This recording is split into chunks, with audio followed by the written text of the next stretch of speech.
O grupo de investigación en economía ecolóxica, agroecoloxía e historia, para mí é desde hai moitos anos un grupo de referencia, porque cando casi naide relacionaba esa roda que me presentaba antes Juan Picos, a economía con o mundo rural, con medio ambiente, con aproveitamento sostido, eles estaban xa aí, estaban en punteiros.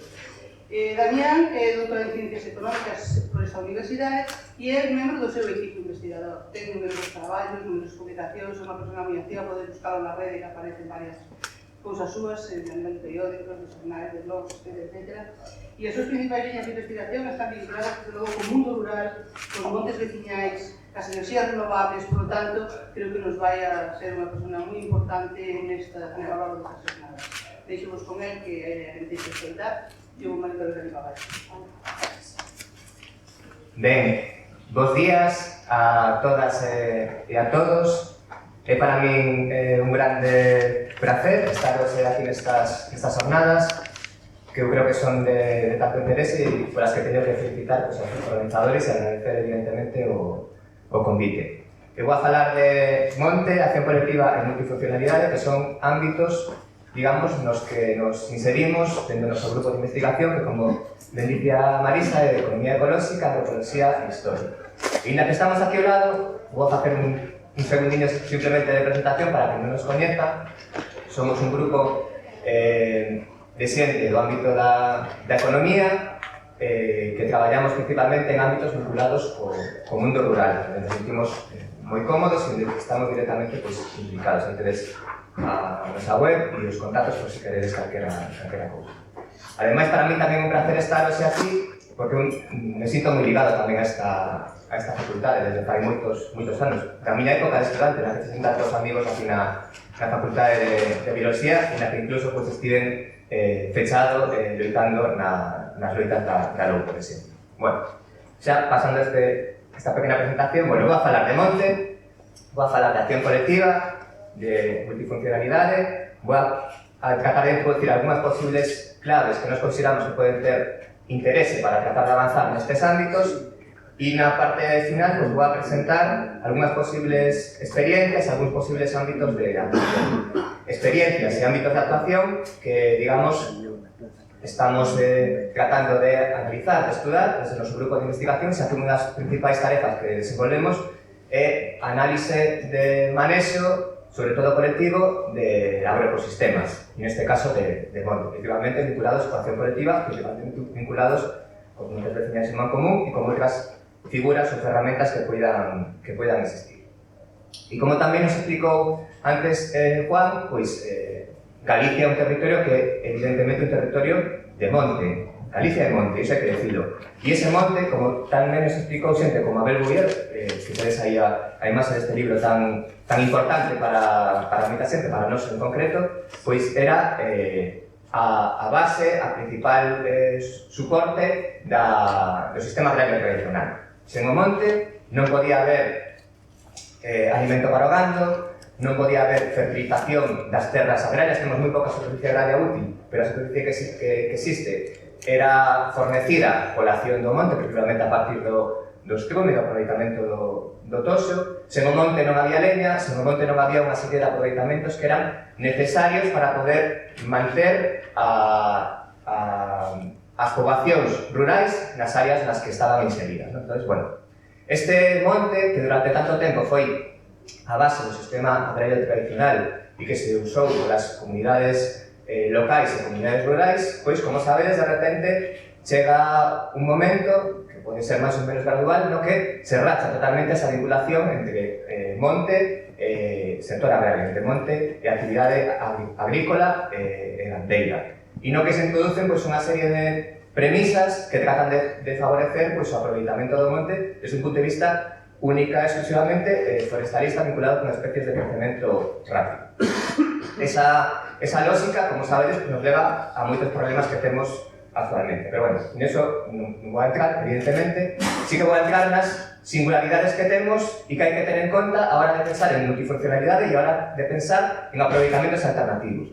E a primeira que cae de caixón e que tamén comentou antes Juan é o singular réxime de propiedade que temos do monte e que nos diferencia de moitos lugares do mundo e que iso podemos comparar pues, ao norte de Portugal, cos baldíos ou a territorios moi específicos.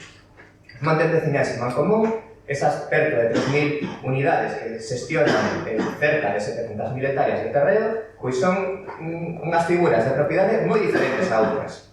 Non se poden dividir, non se poden vender, non caducan no tempo, se poden reclamar posteriormente, son inclusivos, xente de fora pode chegar ás comunidades locais e poder participar na xestión e as decisións do manexo do territorio e están vinculados con esa residencia afectiva. Non hai un papel, digamos, para trasladar os dereitos de propiedade entre as familias. E como vedes, ten moita importancia non só cuantitativa, senón relativa tamén. Hai concellos en Galicia onde máis do 70% do seu territorio é veciñal. E iso é un punto de partida do que temos que ter como inicio en calquera análise.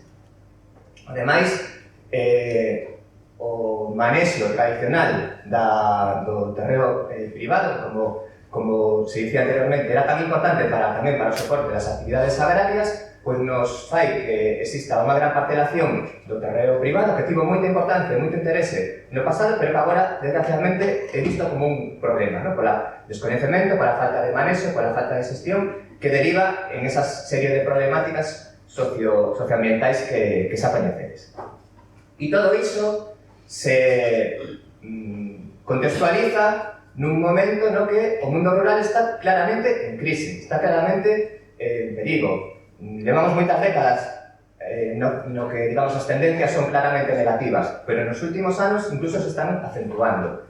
Os máis de 1.400 núcleos de poboación, onde a poboación, e hai que buscar así estadísticamente, é igual a cero, pois nos indica de que estamos falando. A perda de emprego agrario, a perda de xestión de manexo das terras agrarias e do terreo forestal, pois nos indican de que estamos falando.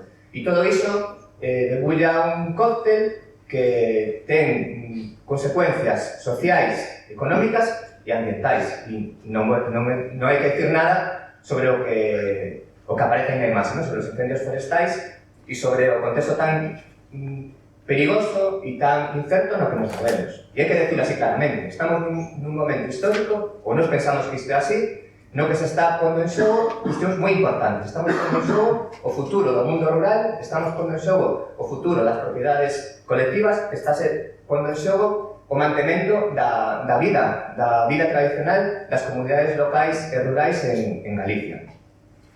E iso é algo do que temos que partir, porque hai que introducir esos elementos na análise para tratar de encontrar elementos que nos permitan revertir ou mellorar estas situacións. Bueno, entonces, feita esa pequena introducción, como dicía, vou a falar de acción colectiva e de multifuncionalidade. Cando falamos de acción colectiva, a que nos estamos referindo? Pois estamos pensando en entidades, en ferramentas, en figuras que permitan, a partir da colaboración entre diferentes axentes, o manexo do monte. As comunidades de monte veciñas en Mancomún é o paradigma neste sentido. Pero podemos encontrar outras figuras que teñen interese. As cooperativas de explotación comunitaria da terra, por exemplo, unha figura moitas veces moi descoñecida, pero que ten moito interese para xestionar terreos privados de forma colectiva mediante o acordo de todas as persoas, as asociacións de propietarios de terreos de monte, outras figuras que existen na normativa, como pode ser a Sociedade de Fomento Forestal, ou outras nas que podería encaixar, por exemplo, esas asociacións de custodia del territorio, esa entidade de Rei de Moas que leva moitos anos no Concello de Beade facendo este traballo de xestión e de recuperación de terreos forestais degradados ou abandonados.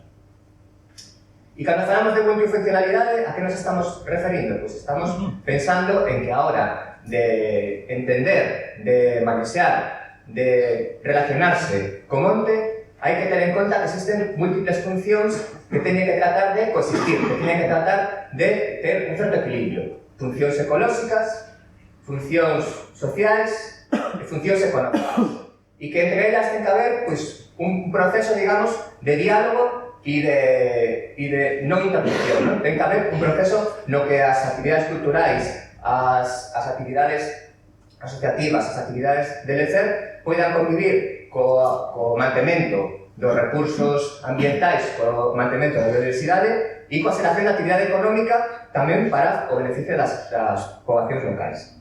Se nos referimos a multifuncionalidade desde un punto de vista económico, o que estamos dicindo é que se ha pasado o paradigma de entender o monte como un espazo onde só hai madeiras de crecemento rápido, as madeiras e as produccións forestais evidentemente teñen que existir, ten que haber un aproveitamento, eso é algo do que partimos nos tamén, pero falando de un contexto multifuncional económico e entendendo a posibilidade de aproveitamentos alternativos, temos que partir de que existe a necesidade de ampliar os aproveitamentos, ampliar as funcións económicas, tratar de mobilizar recursos que anteriormente non coñecíamos ou non contemplábamos, tratar de introducir ferramentas ou mecanismos que nos permitan diferenciarnos, conseguir valor engadido, todo iso mantendo o recurso. E todo iso conseguindo incrementar as rendas que perciben os axentes locais. Esa é un pouco a lógica na que nós estamos inseridos e na que moitas comunidades locais están tamén agora mesmo comezando a traballar algunhas con gran éxito. Ben, entón, sabemos que temos un contexto moi negativo, sabemos que existen posibilidades de desenvolver iniciativas vinculadas con multifuncionalidade, coacción colectiva. Vamos a pensar algunhas posibles claves que nos temos identificado e que creemos que poden servir para fortalecer as iniciativas e para tratar de que teñan máis éxito no futuro.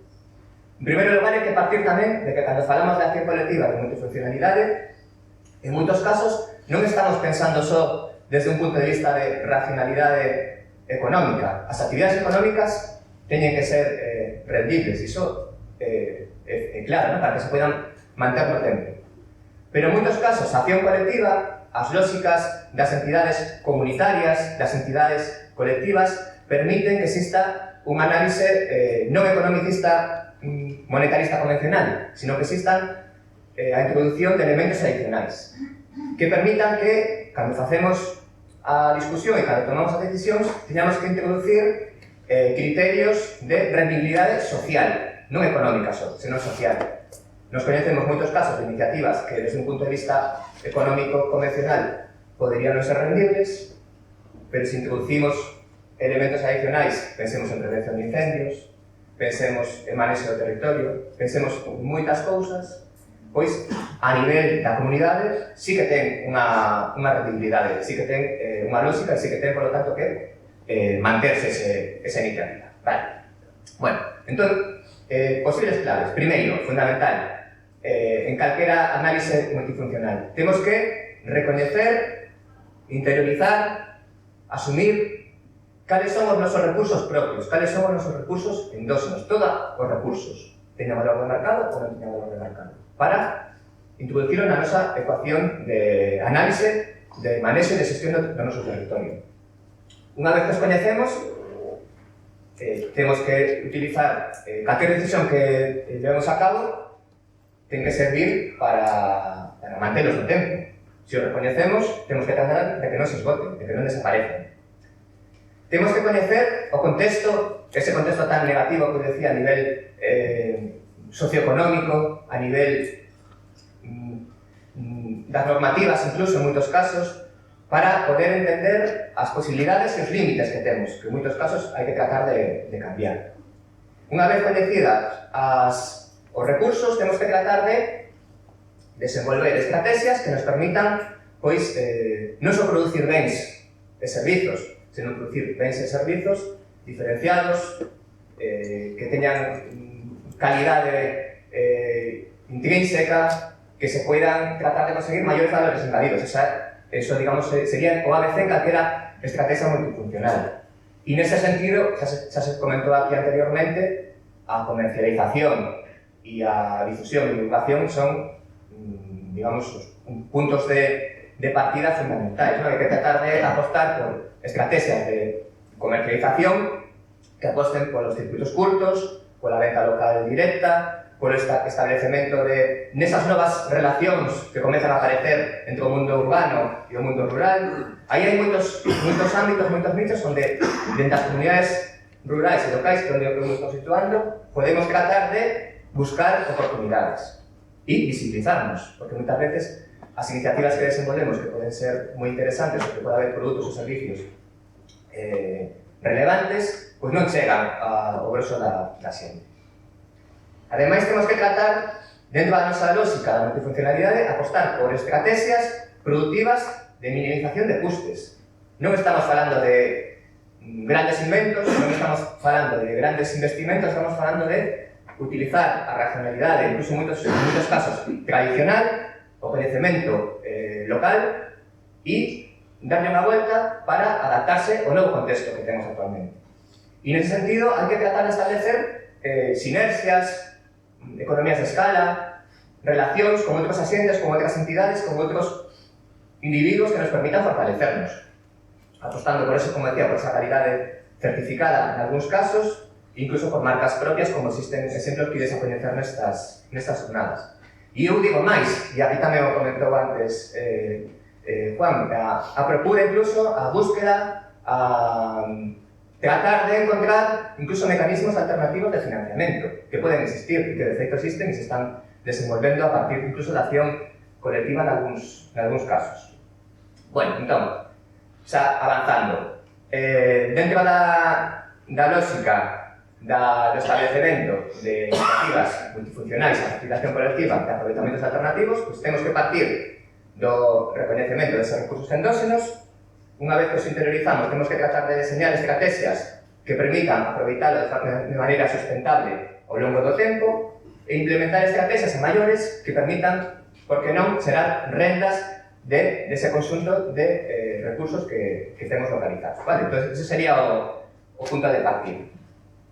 E claro, cando pensamos nun monte, cando pensamos nos recursos que temos no monte, cando pensamos na riqueza que temos no monte, pois temos que ter unha visión moi ampla. Temos que interiorizar que o patrimonio é unha riqueza, un recurso, tanto patrimonio material como patrimonio inmaterial, que a madeira, os froitos son un recurso, pero esa auga tamén é un recurso. Ademais, cantas traídas veciñais a negación colectiva, como temos nesta zona do sur de Galicia, que dependen da auga que se xestiona nos montes.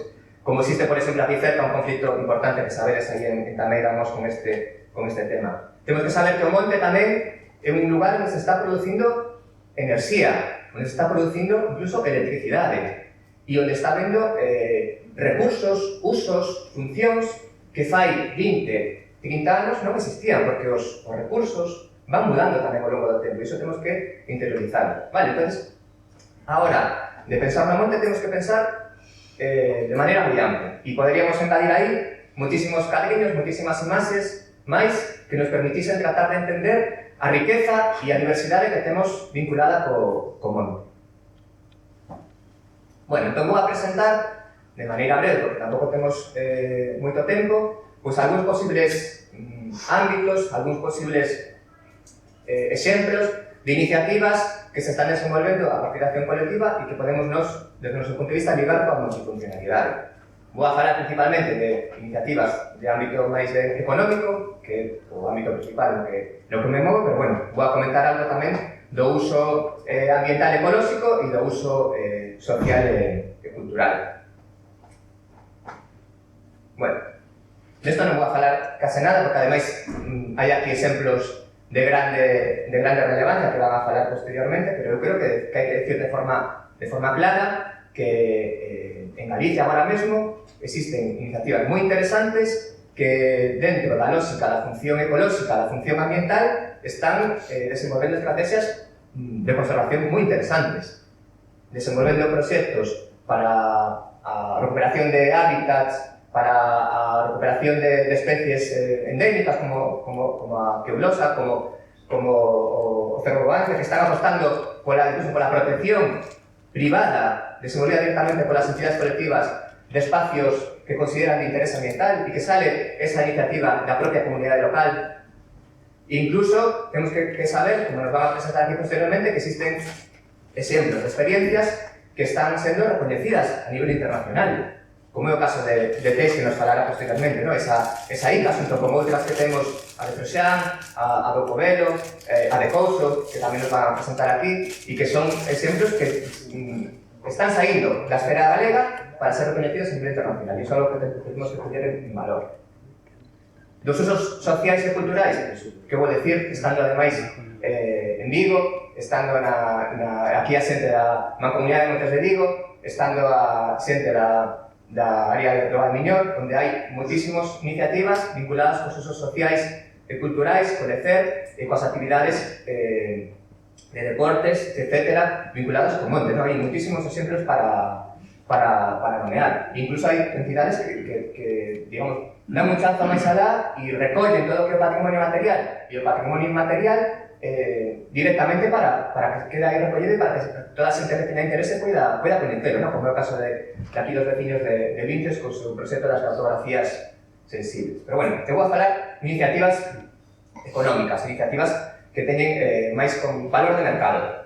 E nese sentido, pois, hai múltiples exemplos, como ben podedes intuir, e hai experiencias moi interesantes. Por exemplo, hai moitas entidades colectivas que agora mesmo son as promotoras, evidentemente, pero son as propietarias do gando que está xestionando e que está utilizando o seu terreo. Non son un comuneiro, unha comuneira, non é un terceiro que vai ao monte, son o conxunto de veciños os que son os propietarios dos rabaños, que están utilizando, en moitos casos, razas adaptadas a esos lugares en perigo de extinción, como poden ser as morenas de Ourense, como ese exemplo que temos aí desa vianesa na comunidade de Montes de Cova, ali polas terras de Tribes, e que ademais están certificadas en ecolóxico, e que ademais están utilizando sistemas de comercialización directa, como pode ser Berín Bioco, unha cooperativa de moito interés que está vendendo directamente ás casas a carne producida nos montes do interior de Ourense. E poderíamos encontrar muitísimos exemplos, como esa experiencia en Go, no Incio, nunha explotación comunitaria da terra que produce porcos e no que está inserida tamén a comunidade de Montes dese lugar, con moito éxito, ou a experiencia de Monte Cabral, que se endeira nese sentido de aproveitamento e de consecución, de movilización de terras que estaban abandonadas e froito e pasto do que eles chaman o ciclo do lume cada 5, 6, 7 anos e que agora están producindo produtos de calidade, facendo transformados de animais que teñen no seu monte. Pero bueno, aí poderíamos falar de moitas casas, o caso que vai a comentar despois, por exemplo, está aquí o compañero de Allavid de Penamá, a produción tamén certificada ecolóxica de gando. Poderíamos citar moitos exemplos, pero que saibades que existen e que ademais algúns teñen moito recorrido xa histórico. E dos froitos, o que falar? Pois hai moitos exemplos. Aquí vai estar amarelante, a recuperación de soutos, tamén a participación colectiva, as iniciativas de transformación, de obtención de valor engadido. Poderíamos citar moitos exemplos. Pero algo moi desconhecido, por exemplo, tamén é que desde o monte, desde a acción colectiva, sobre todo nos montes veciñais, se está facendo moito traballo e hai iniciativas moi singulares no tocante ao patrimonio e ao turismo. Eu digo de forma moi clara, as comunidades de montes veciñas en Mancomún son asientos turísticos moi relevantes a nivel de Galicia. Cantas rutas de senderismo se teñen desenvolvido por comunidades de montes? Podríamos citar muitísimos exemplos, pero hai algunhas que van máis alá, que aproveitan os recursos patrimoniais, por exemplo, vinculados cos petróglifos e co patrimonio arqueolóxico e que le están dando unha volta e que están facendo visitas guiadas e que están facendo panelización, etc. E hai outras que dan un chanzo máis alá, como esta de Paraños, que ten desenvolvido e xestionado directamente un museo sobre a actividade apícola tradicional cereira no seu lugar e que ten restaurado unha gardecera único a nivel peninsular. Ou o caso de Zobra, ultra singular, no concello de Lalín, que recuperou unhas casas antigas de mineiros dos anos 30-40 do Wolfram e que utiliza como casas de turismo rural. Pois existen moitos exemplos nese sentido. E os pequenos froitos, se decía anteriormente, a escala, a vinculación co territorio. Hai moito campo por traballar, pero temos exemplos reais. O exemplo de Couso, que está aquí en Susantón, é un exemplo real, con diferenciación de calidade, con marca propia, con transformación, e agora apostando por tratar de fortalecerse nesa distribución que o paso posiblemente máis complicado, pero que son realidades, non son intelectos. E claro, nunhas jornadas analizadas por un laboratorio de micoloxía, hai que nomear os cogumelos, que é un recurso importante, no que existen, nos temos identificadas iniciativas moi pequenas, digamos, unha escala moi pequeniña, pero de interese, que están recollendo os cogumelos, coutos pechados, coutos semiabertos, e incluso hai comunidades de montes, non moitas, algunhas, que teñen certificado o seu terreo polo Consello Regulador de Agricultura Ecolóxica de Galicia para a recolleita de cogumelos silvestres. É unha realidade. En Tiriz, en Friol, por exemplo, existen iniciativas nese sentido. E o caso da produción, volvo a alinear a cousa porque é un exemplo singular nese sentido, que está producindo pois, shiitake a partir do aproveitamento dos seus recursos propios. Non? Bueno, da biomasa podríamos falar, non desas grandes centrais de biomasa como a que se está construindo agora mesmo en Teixeiro, en Curtis, e que leva asociado toda unha gran demanda de eucalipto nitens e de outra serie de iniciativas de especies de ciclo curto e de rápido crecemento, senón nun aproveitamento máis local, máis racional, vinculado coa biomasa forestal residual.